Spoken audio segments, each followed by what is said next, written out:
2021-এর বিধানসভার বিপুল ম্যান্ডেটের পরে 2024-এর লোকসভার বিপুল ম্যান্ডেট। আমরা যদি মনে করি যে আমাদের কাজ শেষ হয়ে গেছে, এটা বলা অত্যন্ত ভুল হবে। আমাদের লড়াই থেমে যায়নি, আমাদের লড়াই শুরু হয়েছে। বন্ধুগণ বন্ধুগণ বন্ধুগণ বন্ধুগণ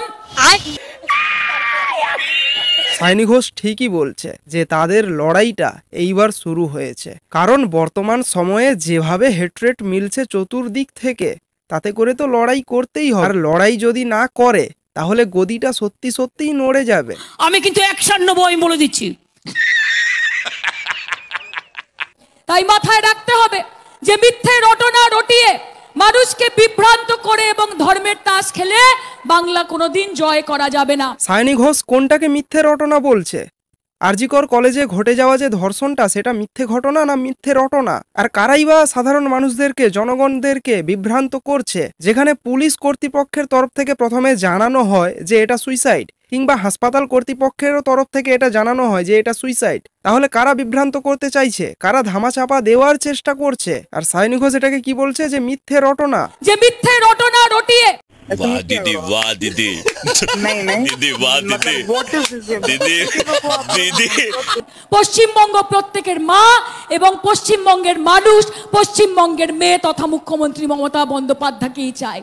দিদি আমাদের স্টেজে উঠেছিল আরজিকর কলেজের ঘটনাটাকে নিয়ে বলার জন্যে, কিন্তু শেষ পর্যন্ত সেই হাওয়াই চটির সৌন্দর্য বর্ণনা করতে মত্ত হলো। পশ্চিমবঙ্গ প্রত্যেকের মা এবং পশ্চিমবঙ্গের মানুষ পশ্চিমবঙ্গের মেয়ে তথা মুখ্যমন্ত্রী মমতা বন্দ্যোপাধ্যায়কেই চায়। গালি তো আমাদের হয় না, আমাদের জুতো তো নোংরা হয়। এখন বুঝতে পারলাম কি করে এত চাটছে মমতা ব্যানার্জির আশেপাশের লোকজন, মানে কেউ একটু ধুলো লাগতে দিচ্ছে না। We want capital punishment. We also want capital punishment. কিন্তু কিন্তু কিন্তু ক্যাপিটাল পানিশমেন্টটা যেন প্রকৃত যারা অপরাধী সেটা তাদের হয়। হ্যাঁ, এই কথাটা আমি বললাম যে যারা প্রকৃত অপরাধী তারা যেন ক্যাপিটাল পানিশমেন্টটা পায়। কারণ কারণ কারণ তথ্য অনুযায়ী আমরা জানতে পেরেছি যে অভয়ার শরীরে 150 গ্রাম মতো সিমেন্ট পাওয়া গেছে, যেটা কখনোই একজন পুরুষের পক্ষে সম্ভব নয়। অর্থাৎ এখান থেকেই বোঝা যায় যে একজন নয়, এর সঙ্গে একাধিক জন জড়িত রয়েছে, কিন্তু তাদেরকে আড়াল করার চেষ্টা হচ্ছে বা তাদেরকে আড়াল করা হয়েছে। এটাই বলবো যে we also want capital punishment, কিন্তু যারা প্রকৃত অপরাধী শাস্তিটা যেন তাদেরও হয়। 27শে আগস্ট ছাত্র সমাজের আন্দোলনের ডাকে যেভাবে সাধারণ মানুষদেরকে ব্যারিকেড ভেঙে হুড়মুড়িয়ে ঢুকতে দেখলাম, তাতে করে এটুকু নিশ্চিন্ত হলাম যে ঝালাইয়ের টেন্ডারেও দুর্নীতি হয়েছে।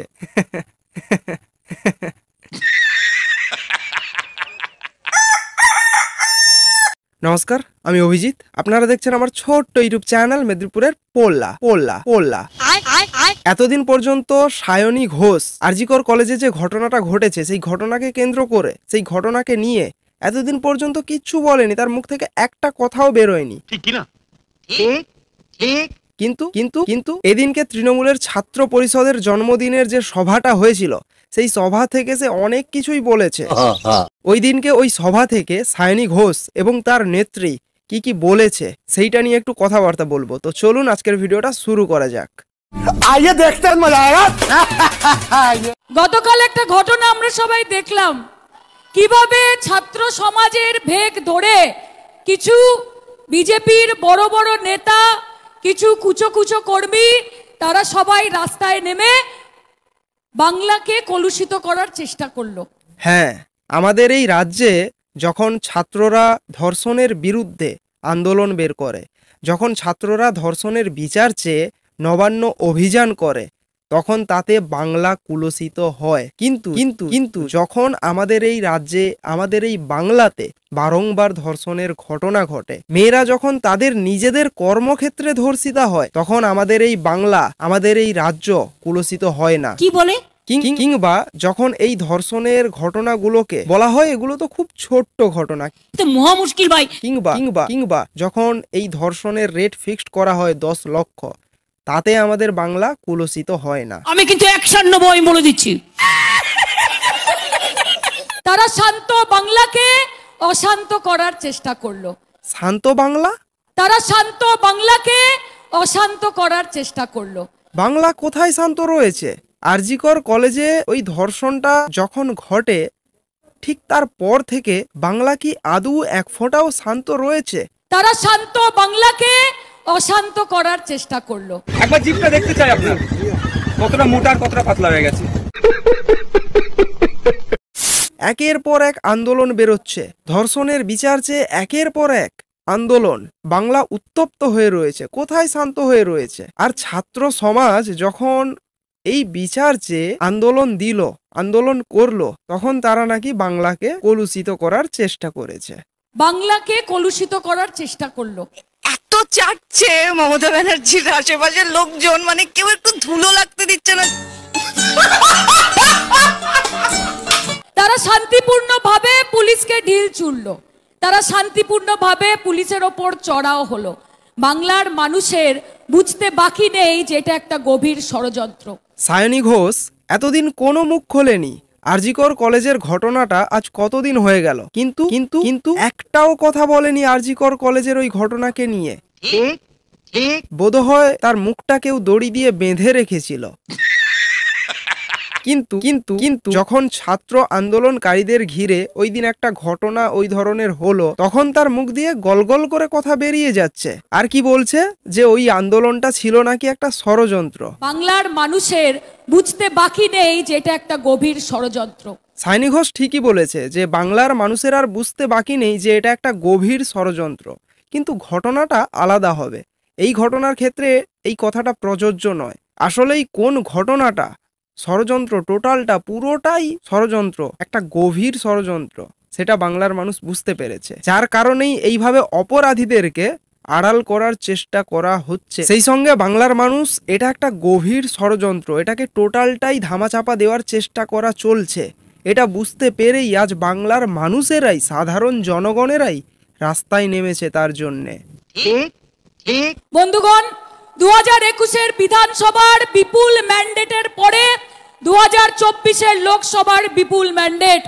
আমরা যদি মনে করি যে আমাদের কাজ শেষ হয়ে গেছে, এটা বলা অত্যন্ত ভুল হবে।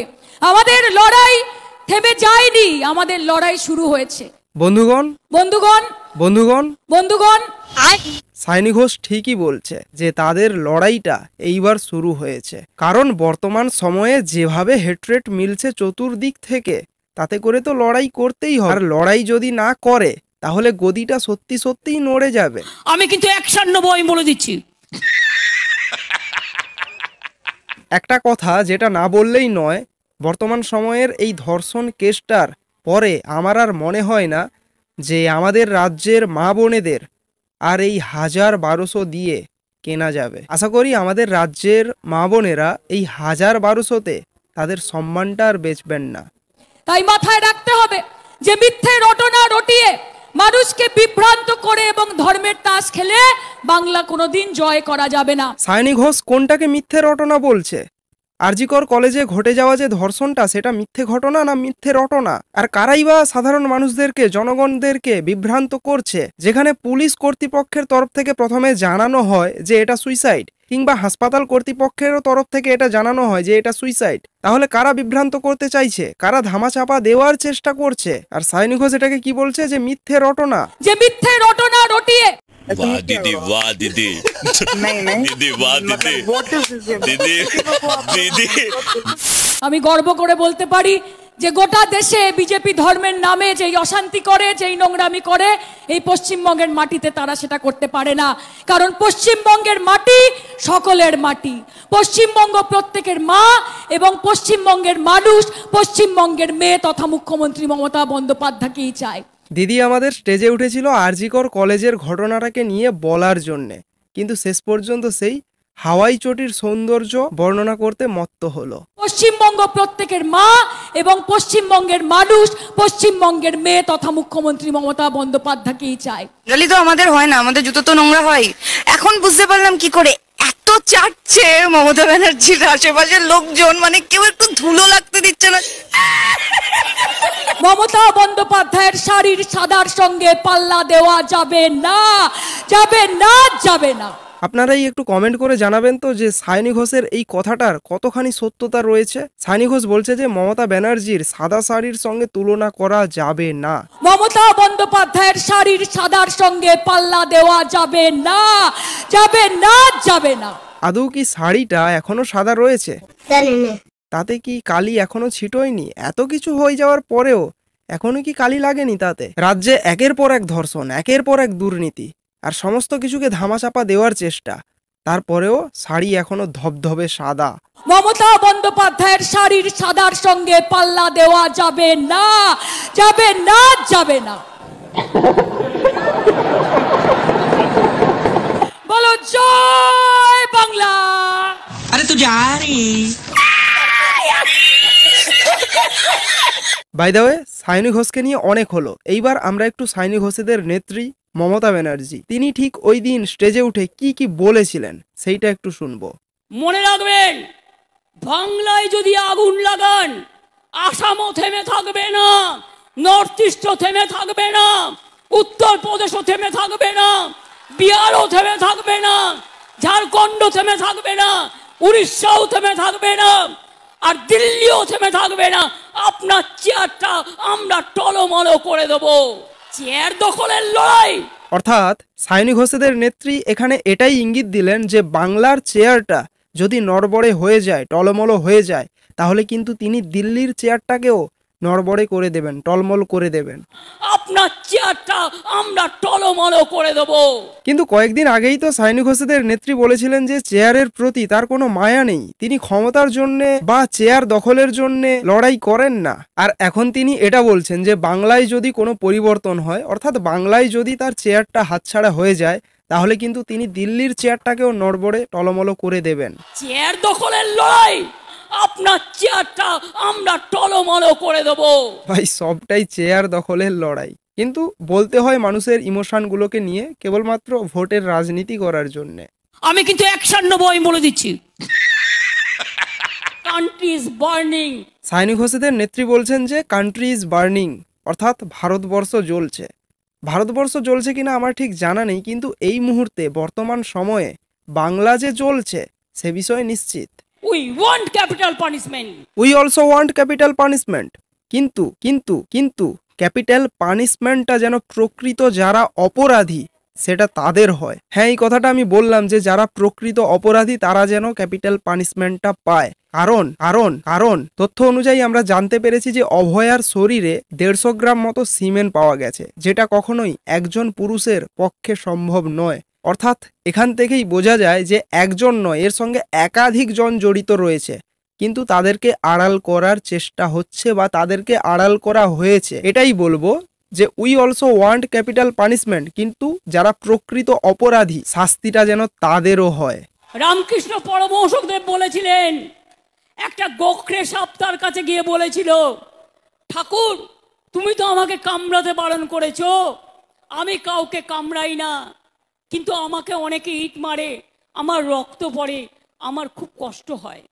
ঠাকুর বললেন, শোনো, তোমাকে আমি কামড়াতে বারণ করেছি, তোমাকে আমি ফোঁস করতে বারণ করিনি। সায়নী ঘোষেদের নেত্রী পরমহংস দেবকে নিয়ে এই যে কথাটা বললেন, এটা কি সত্যি আমার ঠিক জানা নেই, সিরিয়াস বলছি, আমি এই সম্পর্কে জানি না যে গোখরো নিয়ে আদৌ তিনি কিছু বলেছিলেন কিনা, এই ধরনের কিছু। আপনারা যদি জানেন একটু অবশ্যই কমেন্ট করে জানাবেন। তো এইবার ভিডিওটা শেষ করব, কিন্তু ভিডিওটা শেষ করার পূর্বে একটা কথা যেটা না বললেই নয়, কুণাল ঘোষ সে অরিজিৎ সিং এর মতো একজন মানুষকে নিয়ে কটাক্ষ করছে, ভাবা যায়? আপনারা অলরেডি জানেন যে অরিজিৎ সিং একটা গান লিখেছেন তিলোত্তমাকে নিয়ে, আর সেই গানকে কেন্দ্র করে সে অরিজিৎ সিং এর মতো মানুষকে কটাক্ষ করছে, ভাবা যায়?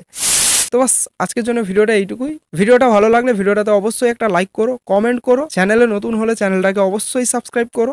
দেখা হচ্ছে নেক্সট ভিডিওতে। জয় হিন্দ।